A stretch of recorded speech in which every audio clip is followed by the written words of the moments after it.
Commander Jake Morrison was having what you might generously call a typical Tuesday morning aboard the UES Defiance, which is to say he was trying to figure out why the coffee maker was making that noise again and wondering if percussive maintenance was still considered a valid repair technique in the 24th century. The answer, by the way, is absolutely yes, but the ship's AI kept filing formal complaints about it. That's when Lieutenant Rodriguez burst into his quarters holding what looked like the galaxy's fanciest piece of junk mail. "Sir, you need to see this," Rodriguez said, practically vibrating with excitement. "We just received an official invitation to the Galactic War Games." Jake nearly choked on his coffee, which would have been embarrassing since it was that synthetic stuff that tasted like someone had dissolved a boot in water and called it caffeine. "I'm sorry, the what now?" "The Galactic War Games, sir. You know, the most prestigious military competition in known space, held every 10 years. Only the galaxy's most elite tactical minds get invited." Jake stared at the ornate holographic invitation floating between them, complete with swirling cosmic backgrounds and text that seemed to be written in about 17 different alien languages. At the bottom, in what was clearly an afterthought, someone had scribbled Terra Human Military, in basic galactic standard. "Rodriguez," Jake said slowly, "are you absolutely certain this isn't some kind of elaborate prank? Because I once got invited to a Regellian poetry slam, and that turned out to be a case of mistaken identity involving someone named Commander Jake Morrison from the Tau Ceti colony, who apparently wrote very moving haikus about space whales. No sir, I checked. This is legitimate. Sent directly from the Galactic War Council headquarters on Nexus Prime." Jake examined the invitation more closely. The seal looked official enough, and there were enough intimidating alien signatures to make it seem legit. Plus it had that particular shade of bureaucratic pompousness that screamed important military document. "Well," Jake said, setting down his coffee and grinning in a way that usually made his crew nervous, "I suppose it would be rude not to accept. Sir, with all due respect, shouldn't we maybe check with command first? I mean, this is pretty big. The war games are where the galaxy's best military minds showcase their tactical brilliance. Civilizations have been known to plan for decades just to get an invitation." Jake was already pulling up the ship's communication array. "Rodriguez, my friend, there are two possibilities here. Either this is a legitimate invitation, in which case we're about to show the galaxy what human ingenuity looks like when it's caffeinated and slightly irritated. Or this is an elaborate mistake, in which case we're about to crash the most exclusive military party in known space." He paused. "Either way, I call that a win." What Jake didn't know, and wouldn't find out until much later, was that the invitation was indeed a mistake. Specifically, it was the fault of an overworked under-caffeinated Zentorian filing clerk named Klixk, who had been pulling double shifts in the War Council's administrative department, and had accidentally included Terra in the list of approved civilizations after staying up for 37 straight hours reviewing applications. Klixk would later describe this moment as the single greatest bureaucratic disaster of the millennium, which was saying something considering Zentorians had once accidentally declared war on themselves due to a misplaced comma in a trade agreement. But Jake didn't know any of that. All he knew was that someone, somewhere had decided that humans belonged at the galaxy's most prestigious military competition, and Jake Morrison had never been one to turn down a challenge. Especially one that came with fancy holographic letterhead. "Set course for Nexus Prime," Jake announced, already mentally preparing for what was sure to be an interesting conversation with his crew. "And send a response accepting the invitation. Oh, and Rodriguez." "Yes sir, better pack the flamethrowers. Something tells me we're going to need them." 3 weeks later, Jake found himself staring out the viewport, at what could only be described as the galaxy's most intimidating parking lot. The Nexus Prime War Games facility was a massive orbital complex that looked like someone had taken a small moon, covered it in weapons arrays, and then decided it needed more weapons arrays just to be safe. Ships from across the galaxy hung in perfect formation around the station, each one representing the absolute pinnacle of their respective civilization's military might. There were sleek Vorthak dreadnoughts that looked like they'd been designed by someone with serious anger management issues, gleaming stellar night cruisers that practically radiated pompous nobility, and the geometric nightmares that passed for quantum collective vessels. And then there was the UES Defiance, which looked like it had been assembled by a committee of engineers who couldn't agree on what a spaceship was supposed to look like, and had decided to just weld everything together and hope for the best. "Sir," came the voice of Chief Petty Officer Murphy, over the comm, "are you seeing the welcome committee?" Jake looked down at the docking bay, where what appeared to be the galaxy's most uptight reception party was waiting.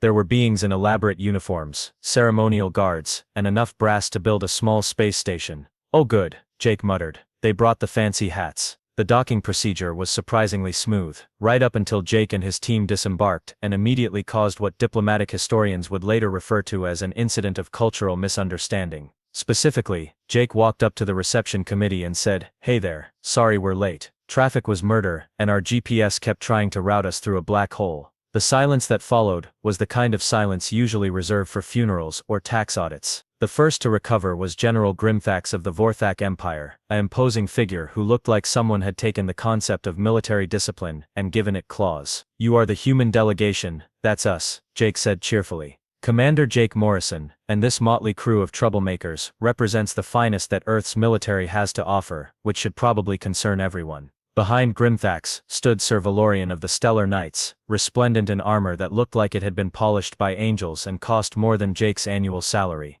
"This is most irregular," he announced in a voice that suggested he practiced dramatic declarations in front of a mirror. "The war games are a sacred tradition among the galaxy's elite military minds. And yet here we are," Jake replied. "So either someone made a very expensive mistake, or humanity just got upgraded to elite status. Either way, I'm calling it a win." The third member of their welcoming party was Logic Prime 7 of the Quantum Collective, which looked like someone had decided to build a robot and then gotten really enthusiastic about adding extra parts. "Statistical analysis indicates a 0.0034% probability that your inclusion was intentional," it announced in a voice like a calculator, having an existential crisis. "Never tell me the odds," Jake said. "I once won a poker game with a pair of twos and pure determination." General Grimfax's expression suggested he was reconsidering several life choices. The war games consist of 3 challenges designed to test tactical brilliance, strategic thinking, and command excellence. Participants are expected to demonstrate the highest levels of military competence. "Well, we're definitely competent at something," Jake said. "Whether it's military is still up for debate." Sir Valorian stepped forward, his armor catching the station's artificial lighting in a way that was probably supposed to be impressive, but mostly just reminded Jake of a disco ball. "Perhaps you do not understand the gravity of this competition. Civilizations spend decades preparing for the honor of participation. Victory here shapes the balance of power across the galaxy." "Sounds serious," Jake nodded gravely. "We should probably mention that our primary strategy involves making it up as we go along and hoping nobody notices." Logic Prime 7's optical sensors flickered rapidly, which Jake was pretty sure was the robot equivalent of a nervous tick. "Your tactical philosophy appears to contradict all established military doctrine." "Yeah, we get that a lot," Chief Murphy interjected helpfully. "Last month the commander here resolved a hostage situation by challenging the pirates to a dance-off." "Did it work?" Sir Valorian asked, despite himself. "Surprisingly well, actually," Jake admitted. "Turns out space pirates have terrible rhythm but excellent senses of humor." The 3 alien commanders exchanged looks that clearly communicated their shared thought. What exactly had they gotten themselves into? General Grimfax cleared his throat, a sound like grinding metal. "Very well. The first challenge begins tomorrow. Naval combat simulation. I trust you will conduct yourselves with appropriate dignity." Jake grinned. "Oh, absolutely, we're practically the definition of dignified." Behind him Lieutenant Rodriguez was quietly making a list of all the ways this could go catastrophically wrong. He was up to number 17, and hadn't even gotten to the part about the flamethrowers yet. The next morning Jake found himself in what the War Games organizers called a strategic command interface, which was basically a really expensive video game setup that controlled actual fleets of unmanned ships. Each commander got 50 vessels and a sector of space to work with, and the goal was simple: be the last fleet standing. "Gentlemen," announced the War Games coordinator, a stuffy Centaurian official whose voice sounded like he gargled gravel for fun. "You have 30 minutes to eliminate all opposing forces. Standard rules of engagement apply. May tactical excellence guide your victory." Jake looked at his control interface, which had more buttons than a spaceship should reasonably need. "Rodriguez," he said over the comm, "remind me what our battle plan was again." "Sir, I believe your exact words were 'wing it and see what happens.'" "Right, solid strategy." On the tactical display, General Grimfax's fleet had already formed into a textbook battle formation that probably had its own entry in military academies across the galaxy. His ships moved with mechanical precision, creating overlapping fields of fire and establishing defensive positions that would make a chess master weep with joy. Sir Valorian's fleet, meanwhile, had arranged itself into what could only be described as aggressively heroic, with his flagship leading a charge formation that looked like it belonged in an epic poem about glorious death in battle. Logic Prime 7's ships moved in patterns that hurt to look at, forming geometric configurations that seemed to exist in more dimensions than Jake was comfortable thinking about. And then there was Jake's fleet, which was currently arranged in what military historians would later describe as enthusiastic chaos. "All ships," Jake announced over the fleet communication channel, "this is your commander speaking. I want everyone to know that I have absolutely no idea what I'm doing, so we're going to make this up as we go along. First order of business, does anyone know any good songs? The silence from the other fleets was deafening. Come on, Jake continued. We're about to engage in simulated mortal combat. A little music never hurt anybody. Chief Murphy, start us off with something catchy. What followed was the first and only naval engagement in galactic history to be conducted to the tune of Don't Stop Me Now by Queen, played at volume levels that probably violated several space noise ordinances. General Grimfax's perfectly coordinated battle plan immediately ran into its first problem. He couldn't concentrate with Freddie Mercury blaring across all communication frequencies. His tactical display showed Jake's ships moving in what appeared to be random patterns, but every time he tried to predict their movements they'd suddenly change direction in time with the music. What is their strategy? Grimfax muttered, watching Jake's flagship perform what could charitably be called a barrel roll but looked more like a cosmic interpretive dance. Sir Valorian, meanwhile, was discovering that it's very difficult to maintain proper military dignity when someone is broadcasting Earth's greatest hits during your moment of tactical glory. His heroic charge formation kept getting disrupted by Jake's ships, which seemed to be everywhere at once and nowhere you'd expect them. This is highly irregular, Sir Valorian announced over the general comm channel. Combat should be conducted with proper decorum. Decorum is overrated, Jake replied cheerfully, just as 3 of his ships executed a maneuver that could only be described as aggressively interpretive. Besides, you guys are taking this way too seriously. It's just a simulation. That's when Logic Prime 7 made its first mistake. It tried to calculate Jake's tactical patterns. The AI's processors, designed to handle the most complex mathematical problems in the galaxy, suddenly found themselves trying to analyze a strategy based on the rhythm of 20th century rock music and what appeared to be pure random chance. Unable to compute tactical logic, Logic Prime 7 announced, its voice taking on a slightly strained quality. Enemy movements do not conform to any known strategic doctrine. That's because we're making it up, Jake explained helpfully, while ordering his ships to perform what he was privately calling Operation Cosmic Conga Line.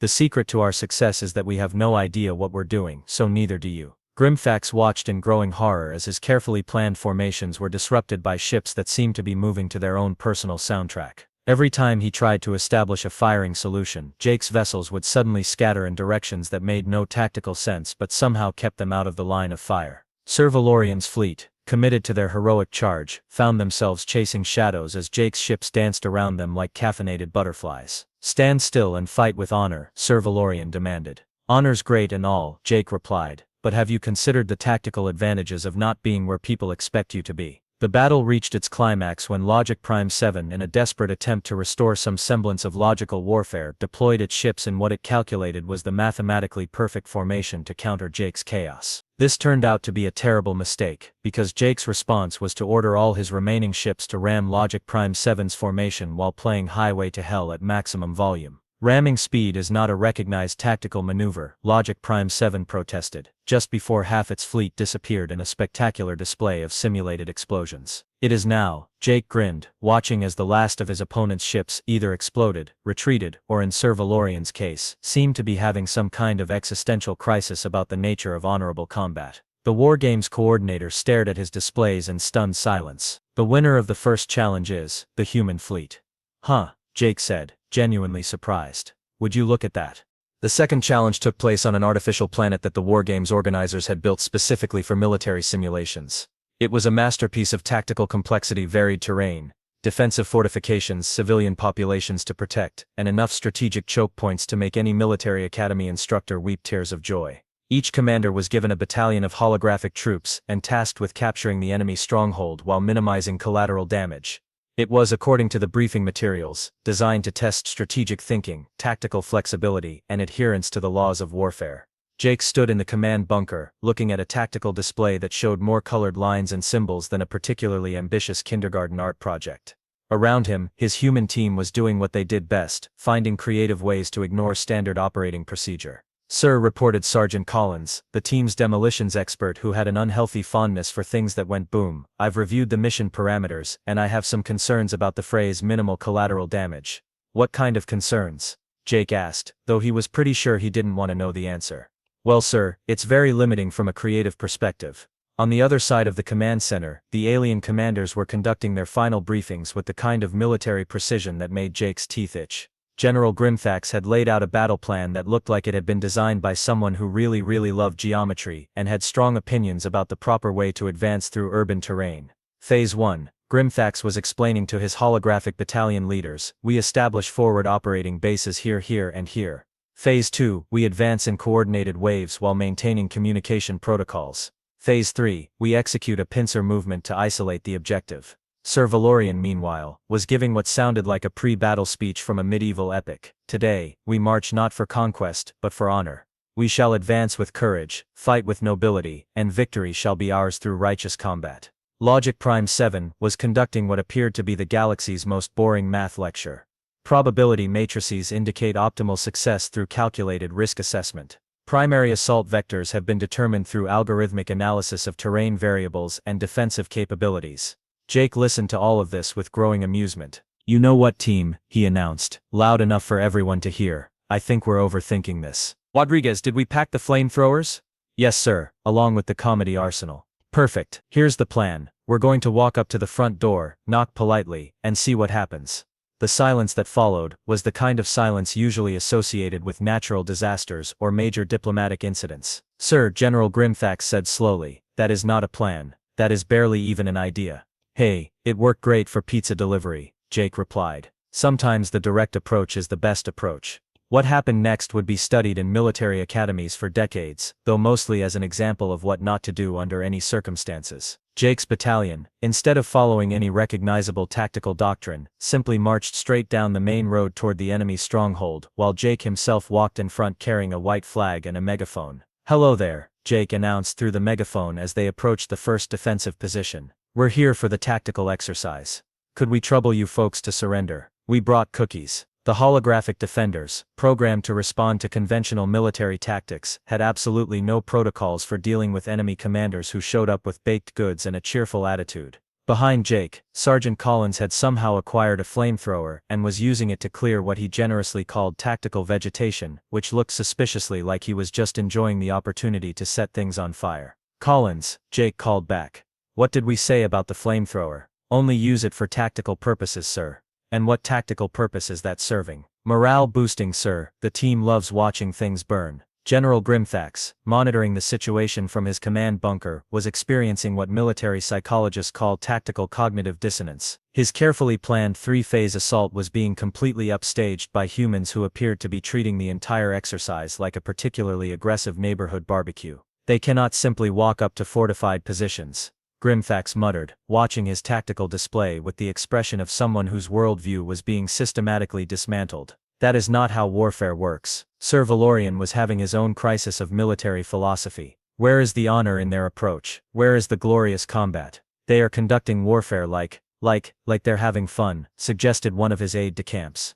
Exactly, it is deeply disturbing. Logic Prime 7's processors were working overtime trying to analyze Jake's tactics, which was proving to be impossible since Jake's tactics appeared to consist of be friendly to everyone while Sergeant Collins sets random things on fire. Meanwhile, Jake had reached the first major defensive position, where the holographic enemy commander was clearly struggling with programming that hadn't anticipated this scenario. Listen, Jake said reasonably. I know you're supposed to defend this position, but we're all just here for the exercise. Right. How about we skip the unpleasant shooting part, and go straight to the part where we all learned something valuable about military strategy? The holographic commander, caught between its programming and the complete absence of actual threat from Jake's approach, made a sound like a computer trying to divide by zero. That's when Sergeant Collins chose to demonstrate his tactical philosophy, by using the flamethrower to spell out "Surrender now" in burning letters across the hillside behind the defensive position. Collins, Jake sighed. That's not exactly the subtle approach we discussed. Sir, in my defense, you never actually said anything about subtle. You said to knock politely. I consider this a very polite suggestion. The holographic defenders, faced with the choice between engaging an enemy who seemed more interested in conversation than combat, or surrendering to someone whose subordinate was apparently a pyromaniac with artistic ambitions, chose the path of least resistance and surrendered. Well, that was easier than expected, Jake announced. On to the next objective. What followed was less a military campaign and more a bizarre parade. Jake's forces continued their direct approach, stopping at each defensive position to chat with the defenders, offer snacks, and generally conduct warfare like it was a community outreach program. Sergeant Collins continued to provide tactical fire support, which mostly involved creating elaborate burning patterns that somehow convinced enemy positions to surrender without a shot being fired. By the time they reached the main stronghold, Jake's unconventional approach had completely demoralized not just the holographic defenders, but also his fellow commanders, who were watching their carefully planned assaults being rendered irrelevant by someone who treated military strategy like an impromptu block party. "You know," Jake said, standing outside the final objective while Collins spelled out "Hello there" in flames across the fortress walls, "I'm starting to think we might be really good at this." General Grimfax's carefully coordinated advance had been reduced to following in Jake's wake, trying to figure out how to assault positions that had already surrendered to someone with a flamethrower and an aggressively positive attitude. Sir Valorian had given up entirely, and was sitting in his command bunker, staring at his tactical display and questioning every military tradition he'd ever believed in. Logic Prime 7 had developed what could only be described as a computational headache from trying to process Jake's tactics, which seemed to violate several fundamental laws of military science. The exercise ended when Jake knocked on the front door of the main stronghold, introduced himself politely to the holographic commander, and asked if they'd like to surrender, or if they'd prefer to wait for Collins to spell out something embarrassing and fire across their courtyard. They chose surrender. "Winner of the second challenge," announced the increasingly bewildered War Games coordinator, the Human Ground Forces. Jake turned to his team, all of whom were grinning like they'd just gotten away with the greatest prank in galactic history. "You know what, folks, I think we're starting to get the hang of this." The third and final challenge was supposed to be the crown jewel of the War Games, a comprehensive strategic command simulation that tested everything from resource management to diplomatic negotiations to multi-front warfare coordination. It was the kind of challenge that military academies used as their final exam, the sort of thing that separated true strategic geniuses from mere tactical competence. The setup was impressively complex. Each commander was given control of an entire star system with multiple planets, civilian populations, trade routes, and a variety of military and economic challenges to juggle simultaneously. The goal was simple in concept but nightmarish in execution: maintain stability, defend against multiple threats, and achieve strategic objectives while keeping everyone alive and reasonably happy. Jake stood in the main command center, which looked like someone had taken a NASA mission control room and fed it nothing but energy drinks and anxiety for 6 months. Holographic displays showed star charts, resource allocation matrices, diplomatic status boards, and enough blinking lights to trigger an epileptic seizure in a disco ball. "Sir," Lieutenant Rodriguez said, reviewing the mission briefing with the expression of someone who had just realized they were about to jump out of a perfectly good spaceship, "this is significantly more complex than the previous challenges." "How complex are we talking?" Jake asked, though he suspected he didn't want to know. "Well, sir, we need to manage 17 different planetary economies, maintain diplomatic relations with 43 separate factions, coordinate defense against 3 simultaneous invasion threats, handle a refugee crisis, negotiate trade agreements, and apparently there's a space plague that needs containing." Jake stared at the tactical display, which looked like someone had sneezed Christmas lights onto a 3-dimensional map. "You know what, Rodriguez? I think we're overthinking this again." Across the command center, General Grimfax was in his element. This was the kind of challenge he'd been preparing for his entire military career. His command station looked like the bridge of a warship, with multiple screens showing detailed analysis of every possible variable. He'd already created color-coded charts, probability matrices, and what appeared to be a decision tree so complex it probably qualified for its own postal code. Phase 1, Grimfax announced to his staff, "We establish resource optimization protocols." Phase 2, Diplomatic engagement strategies. Phase 3, Military deployment matrices.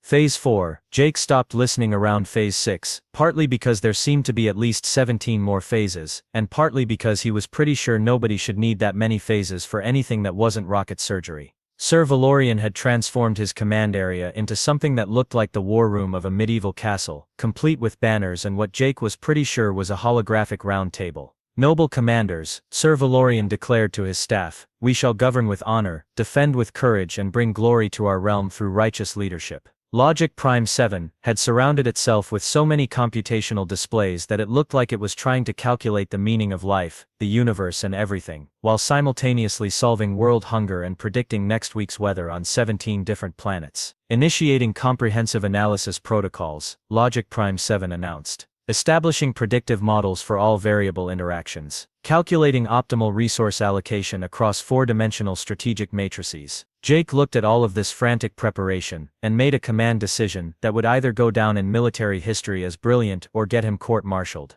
Possibly both. "Attention everyone in charge of stuff," Jake announced over the general communications system. "This is Commander Morrison. I've got a proposal for you." The command center fell silent except for the humming of computers and what sounded like General Grimthax having a mild panic attack. "I've been looking at this whole situation," Jake continued.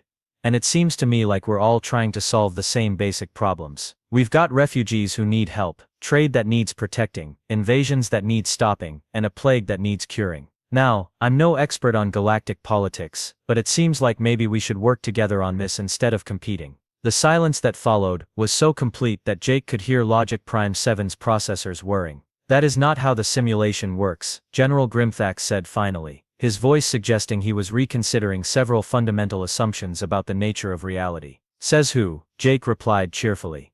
"I read the rules. It says we need to achieve strategic objectives and maintain stability. It doesn't say we have to do it alone." Sir Valorian's voice came over the comm with the tone of someone whose worldview was having a controlled demolition.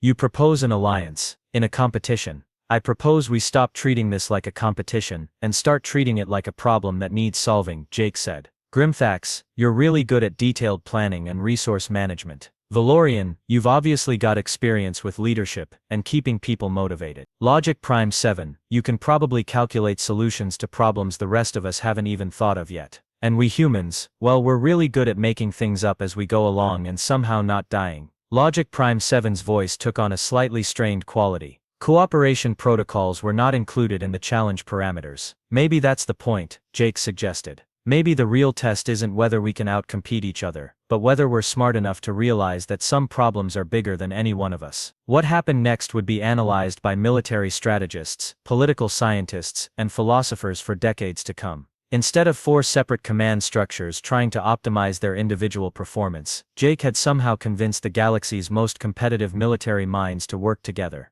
General Grimthax found himself coordinating resource distribution, not just for his own territories, but for all 4 commands, using his organizational skills to create supply chains that kept everyone fed and equipped. His detailed planning suddenly became invaluable when applied to cooperative logistics instead of competitive hoarding. Sir Valorian discovered that his inspirational leadership style worked even better when he was rallying people to a common cause instead of trying to outglory his opponents. His speeches about honor and courage suddenly had real meaning when applied to protecting refugees and defending trade routes. Logic Prime 7's computational power became a shared resource, calculating optimal solutions for everyone instead of trying to gain advantages over the other commanders. Its predictive models worked much better when they had access to everyone's data instead of trying to guess what the competitors were planning. And Jake's team provided what they always provided, the ability to look at impossible situations and find unconventional solutions. When the space plague threatened to overwhelm their medical resources, it was Sergeant Collins who suggested using controlled burns to create quarantine barriers, which somehow worked better than anyone expected. The refugee crisis, which should have been a resource drain that forced difficult choices, became manageable when all 4 commands pooled their resources and expertise. Grimthax's logistics, Valorian's leadership, Logic Prime 7's calculations, and Jake's creative problem-solving turned what should have been a humanitarian disaster into a coordinated relief effort. The 3 simultaneous invasion threats, designed to force commanders to make terrible strategic compromises, suddenly became much less threatening when faced with a coordinated defense that used each command's strengths. Grimthax planned the overall strategy, Valorian inspired the defenders, Logic Prime 7 coordinated the complex multi-front logistics, and Jake's forces provided the unpredictable elements that kept the invaders guessing. "This is highly irregular," announced the War Games coordinator, staring at displays that showed unprecedented levels of cooperation instead of the expected competition. "Yeah," Jake agreed, "but look at the results. Everyone's alive, the refugees are safe, the invasions are repelled, the plague is contained, and I'm pretty sure the trade routes are actually more efficient than they were before we started." General Grimthax was staring at his tactical displays with the expression of someone whose entire understanding of warfare had just been fundamentally altered. "The efficiency ratings are remarkable." Sir Valorian sounded like he was having a religious experience. "There is great honor in this approach, greater honor than in individual glory." Logic Prime 7's voice carried a note that might have been wonder, if computers were capable of wonder. Cooperative algorithms produce superior outcomes to competitive models in complex multivariable scenarios. The War Games coordinator looked at his final assessment displays, which showed performance metrics that shouldn't have been possible under normal competitive conditions. "The winner of the final challenge is, well, apparently everyone." Jake grinned.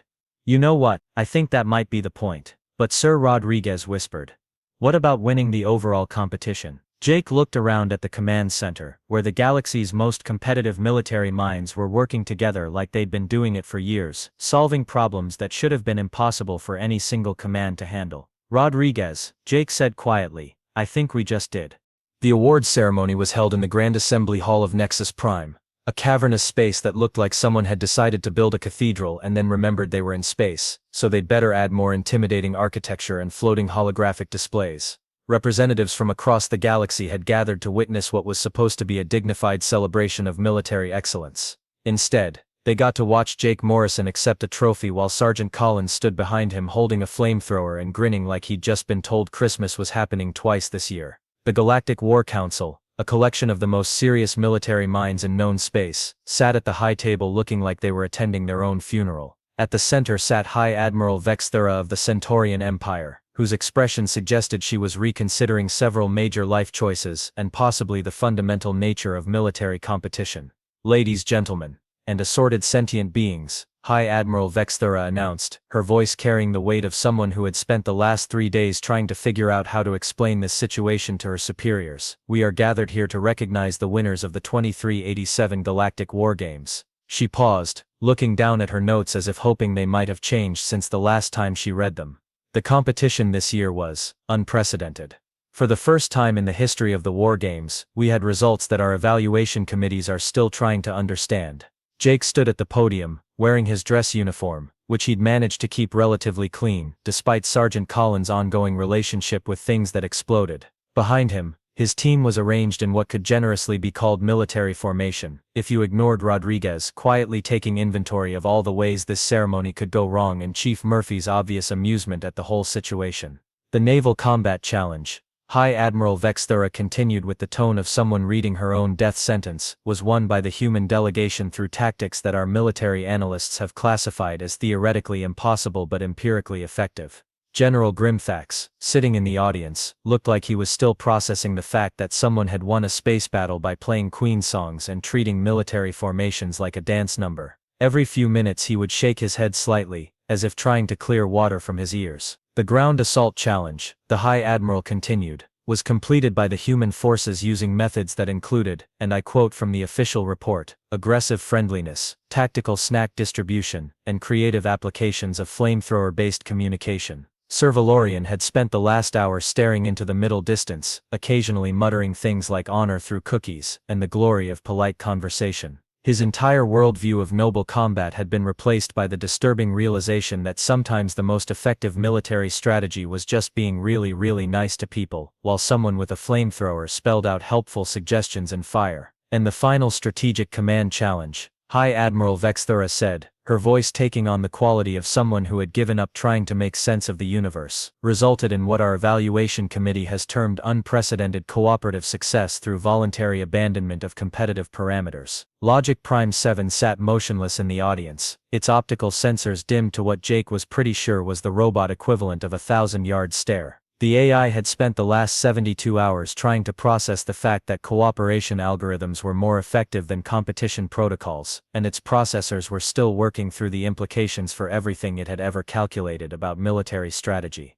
Therefore, High Admiral Vexthera announced with the enthusiasm of someone declaring their own execution date, the Galactic War Council hereby awards the 2387 War Games Championship to Commander Jake Morrison and the human delegation. The applause that followed was polite, confused, and tinged with what sounded suspiciously like existential dread from the military establishment. Jake stepped up to the microphone, looking out at an audience that included some of the most powerful military minds in the galaxy, all of whom were staring at him like he'd just announced that gravity was optional and mathematics was more of a suggestion than a rule. "Thank you," Jake said, his voice carrying clearly through the hall. "I have to say this has been one of the most educational experiences of my military career, and I've learned some important things about strategy, tactics, and the nature of competition itself." He paused, glancing back at his team, who were doing their best to look like a professional military unit instead of a group of people who had accidentally stumbled into galactic significance.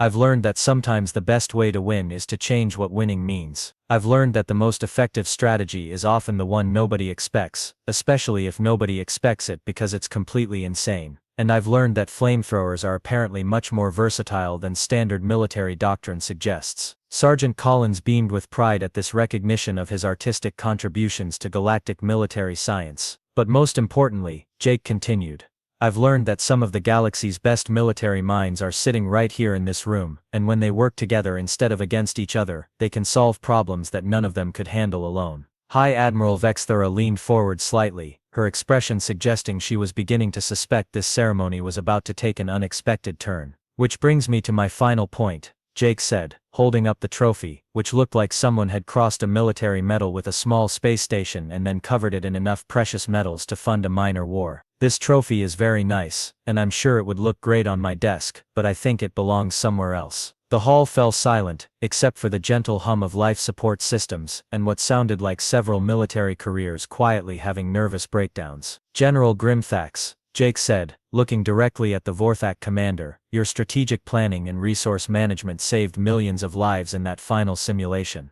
Sir Valorian, your leadership inspired people to be better than they thought they could be. Logic Prime 7, your computational abilities found solutions none of us could have calculated on our own. Jake set the trophy down on the podium. The real victory here wasn't any one of us beating the others. The real victory was all of us figuring out how to work together. So I think this trophy should belong to all of us, or maybe to none of us, or maybe we should melt it down and make 4 smaller trophies, or maybe we should just use it as a really expensive paperweight. The silence stretched on until High Admiral Vexthera cleared her throat. Commander Morrison, are you refusing to accept the championship? Not refusing, Jake said cheerfully. Just suggesting that maybe the whole point of this exercise wasn't to find out who's the best military commander in the galaxy. Maybe it was to find out what happens when the best military commanders in the galaxy stop trying to prove they're better than each other and start working on being better together. General Grimthax stood up slowly, his expression thoughtful. Commander Morrison raises an interesting point about the nature of military competition. Sir Valorian rose as well, his voice carrying a note of wonder. There is indeed great honor in victory through cooperation. Logic Prime 7's optical sensors brightened as it processed this new perspective. Cooperative strategies produce optimal outcomes in complex scenarios. High Admiral Vexthera looked around the hall at the assembled military leadership, all of whom seemed to be reconsidering fundamental assumptions about competition, strategy, and the purpose of military excellence. Very well, she said finally. Let the record show that the 2387 War Games resulted in collaborative victory through innovative strategic thinking. As the ceremony concluded, and the various delegations began filing out, Jake noticed something interesting happening. Instead of the usual post-competition socializing where winners gloated and losers made excuses, the military commanders were actually talking to each other. Grimthax was discussing logistics with Valorian, Logic Prime 7 was sharing computational models with both of them, and everyone seemed to be genuinely interested in learning from each other, instead of proving their superiority. Sir Rodriguez said quietly as they prepared to leave, I think you might have accidentally started something. Jake watched General Grimthax demonstrate his planning methodologies to a fascinated group of alien commanders, while Sir Valorian explained his leadership philosophy to Logic Prime 7, who was calculating the mathematical principles underlying inspirational speeches. You know what, Rodriguez? Jake said, grinning as Sergeant Collins demonstrated proper flamethrower safety to a group of very nervous-looking military engineers.